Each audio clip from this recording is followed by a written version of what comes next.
Hello everybody, मैं Khan sir Delhi वाला। आज बहुत इंपॉर्टेंट टॉपिक लेकर के मैं आपके लिए आया हूँ। देखिए, ये है ब्लड ट्रांसफ्यूज़न। ब्लड ट्रांसफ्यूज़न क्या है, इस पर हम लोग बातचीत करेंगे। Biology class 10th board, blood transfusion. Blood transfusion को इस तरह से समझेंगे, इसके पीछे कुछ हिस्ट्री भी है, किसने खोज किया, कैसे, और इसकी क्या ज़रूरत है। ब्लड ट्रांसफ्यूजन मतलब ब्लड देना किसी को। और आपने देखा होगा बहुत सारे कैंप में जो ब्लड दिया जाता है उसके क्या पीछे क्या रीजन। सबसे पहले हम आपको बताऊंगा कि blood transfusion is a medical procedure that involves transferring blood or blood compositions from a donor to recipient and it is a common and life saving procedure है। अगर किसी आदमी को ब्लड की जरूरत है और उसे ब्लड नहीं मिलेगा अगर टाइम पे, तो उसकी डेथ हो जाएगी।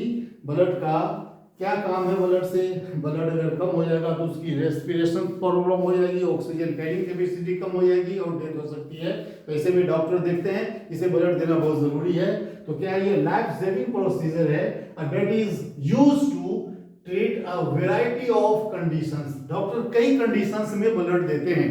क्या क्या कंडीशन है? कंडीशन मैं आपको मेंशन करता हूं कि अगर किसी पेशेंट का ऑपरेशन होना है और ब्लड कम है और ऑपरेशन होना बहुत जरूरी है, ऐसे केस में जैसे ही हम किसी ऑर्गन को काटते हैं, डॉक्टर जैसे ही उसे ऑर्गन को काटेगा तो ब्लड गिवन आउट, लॉस होगा ब्लड। तो उस लॉस के लिए उसे ब्लड को चढ़ाना पड़ता है, जिससे ब्लड ट्रांसफ्यूजन कहते हैं। और ऐसे एक तो ये केस होता है, बहुत सीवियर केस होता है कि उसके बॉडी में और किसी फिजिकल रीजन से भी बहुत सारी जो ब्लड की कमी हो जाती है, उसमें भी किसी ऐसे भी केस होते हैं। और एक बहुत इंपॉर्टेंट केस है, आपने पढ़ा होगा, वो है आपका sickle cell anaemia. Sickle cell anaemia में हर कुछ समय पर जो है उसे ब्लड को चढ़ाना पड़ता है, ब्लड ट्रांसफ्यूजन की जरूरत है। अगर the person who is suffering from sickle cell anaemia, उसके खून में बार बार कमी होती है, अगर उसको ट्रांसफ्यूजन नहीं किया या ब्लड का ट्रांसफ्यूजन नहीं करेंगे तो उसकी डेथ हो जाएगी। तो डॉक्टर उसको भी बचा के काफी दिनों तक रखते हैं, जो एक जेनेटिकल डिसऑर्डर है। आपने देखा होगा कि सिकल सेल एनीमिया में उसका जो ब्लड का जो साइज है वो सिकल सेल्स हो जाता है, जिससे हमेशा उसको ब्लड की कमी होती है।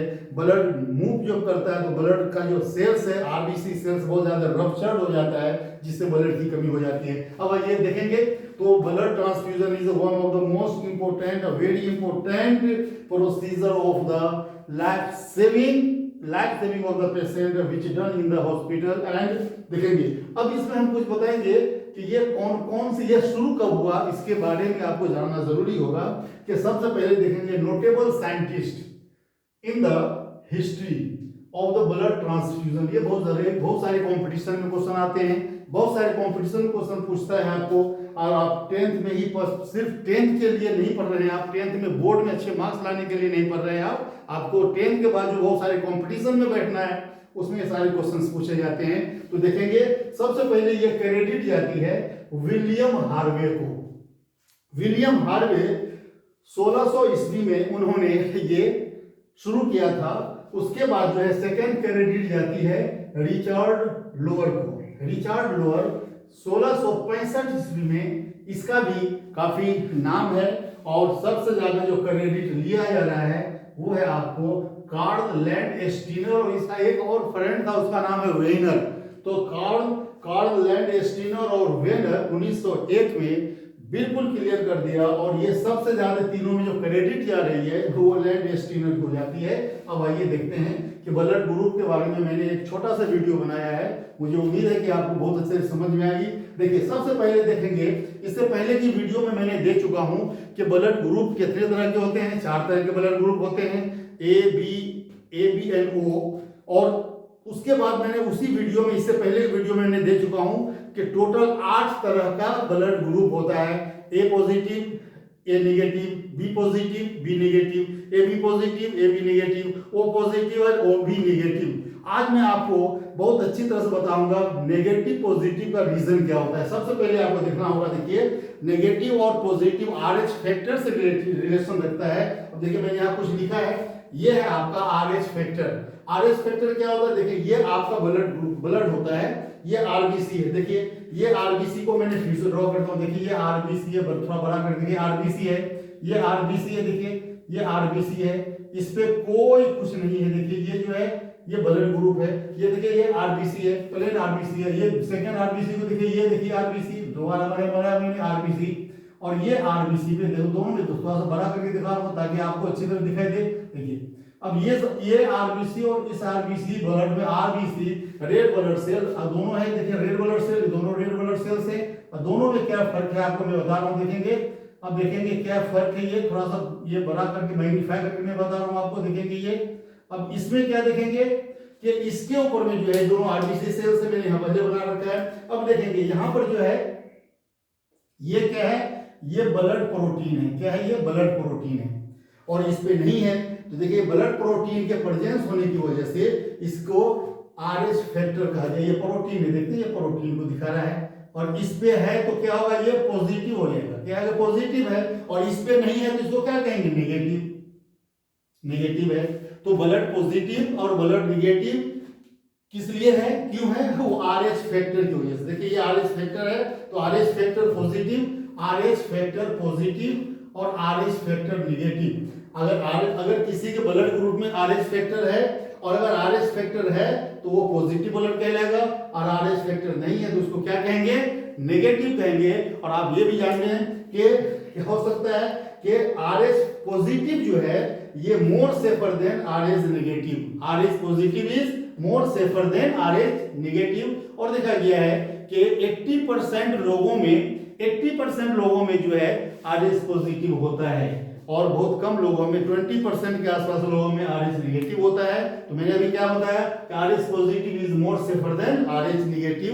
अब नेक्स्ट वीडियो में मैं आपको बताऊंगा। आज आप देखते हैं यहाँ पे कि ब्लड डोनेशन कैसे करेंगे, कौन किसको ब्लड देगा। यहाँ देखिए तो यहाँ देखिए क्या है कि ब्लड ओ जो है ए ओ को दे सकता है, ए को दे सकता है, बी को दे सकता है और ए बी को दे सकता है। क्यों, क्योंकि यहाँ पे क्या बता रहा है ये IO इज देखिए मैंने लिखा है यहाँ IO इज हमेशा क्या होता है, IO इज रिसेसिव, वो छुपा होता है। IO एलील जो IO है वो क्या है, हमेशा छुपा होता है। देखेंगे ए जो है किसको दे सकता है, ए को दे सकता है और ए बी को दे सकता है। बी किसे दे सकता है, बी को और ए बी को दे सकता है। ए बी किसे दे सकता है, ए बी को ही दे सकता है, और बी ए बी किसी को नहीं दे सकता। इसलिए ए बी को क्या कहेंगे हम, यूनिवर्सल रेसिपिएंट। ये क्या, ए बी को क्या कहेंगे, यूनिवर्सल एक्सेप्टर रेसिपिएंट। और ओ को क्या कहेंगे, यूनिवर्सल डोनर। Universal donor.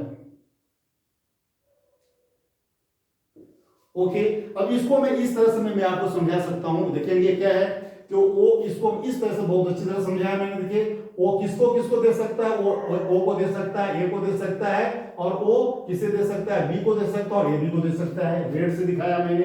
अब देखेंगे मैंने ब्लू कलर से दिखाया है। देखिए ये ए जो है ए को भी दे सकता है और ए किसको दे सकता है, ए बी को दे सकता है। लेकिन ए जो है ब्लड ग्रुप ए वाला जो है वो बी को नहीं दे सकता। बहुत अच्छी तरह समझाया मैंने। देखेंगे बी किसे दे सकता है, बी जो है सिर्फ बी को दे सकता है और ए बी को दे सकता है, और ए बी जो है सिर्फ और सिर्फ ए बी को दे सकता है। क्योंकि ए बी जो है क्या है, ये ए बी क्या है, ए बी जो है हमेशा क्या है, ये यूनिवर्सल रिसिपिएंट और एक्सेप्टर कहेंगे, हमेशा ले सकता है, यूनिवर्सल एक्सेप्टर है। और इस टाइप से देखेंगे, मुझे उम्मीद है कि आपको समझ में आ गया होगा ब्लड ग्रुप। और देखेंगे एक क्वेश्चन है आपका एनसीईआरटी। देखिए एक क्वेश्चन है आपका एनसीईआरटी पेज नंबर 147 आपके पास किताब है। देखिए एनसीईआरटी का क्वेश्चन है, क्लास 10th की है वो। NCERT question number 147 page number question number 3 page number 147 NCERT book में। क्वेश्चन क्या है कि फादर का जो ब्लड ग्रुप है वो है ए, और मदर का ब्लड ग्रुप क्या है, ओ है, तो बच्चे का क्या होगा, चाइल्ड का क्या होगा। और इसको वहां पे थोड़ा सा आपको कंफ्यूजन करा रहा है वो कि चाइल्ड की जगह पे डॉक्टर लिख दिया। क्या लिख दिया है, चाइल्ड के यहाँ पे क्या लिखा है, डॉक्टर, डॉक्टर लिख दिया है, तो इसलिए आप कंफ्यूज नहीं होंगे।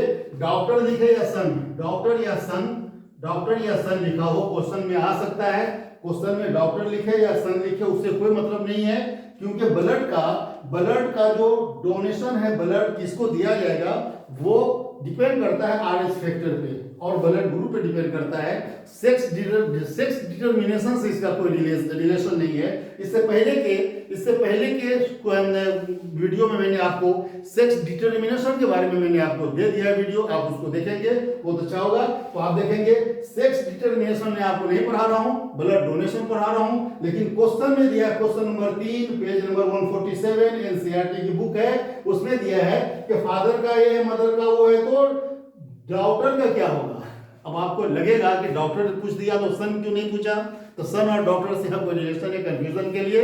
यहाँ आप देखेंगे सेक्स डिटरमिनेशन नहीं है, ब्लड डोनेशन जो है, ब्लड ट्रांसफ्यूजन जो है वो ग्रुप पे डिपेंड करता है, ना कि सेक्स डिटरमिनेशन पे। सेक्स डिटरमिनेशन जो है वो आपको मैंने बता चुका है इससे पहले के वीडियो में, वो एक्स और वाई जो क्रोमोसोम पे डिपेंड करता है, ना कि ब्लड ग्रुप पे। तो मुझे उम्मीद है कि ये क्वेश्चन का आंसर आप मुझे कमेंट सेक्शन में लिख के बताएंगे। मुझे उम्मीद है कि आपको इसका आंसर पता हो गया होगा कि फादर का ए है, मदर का वो है, तो उसके बच्चे का क्या होगा। आप इसका आंसर कमेंट सेक्शन में मुझे देंगे। मुझे उम्मीद है कि आपको समझ में आ गया होगा। आप इसे लाइक कीजिए, शेयर कीजिए और सब्सक्राइब कीजिए, और मैं आपको अच्छे अच्छे वीडियो देता रहूं। Okay, thank you.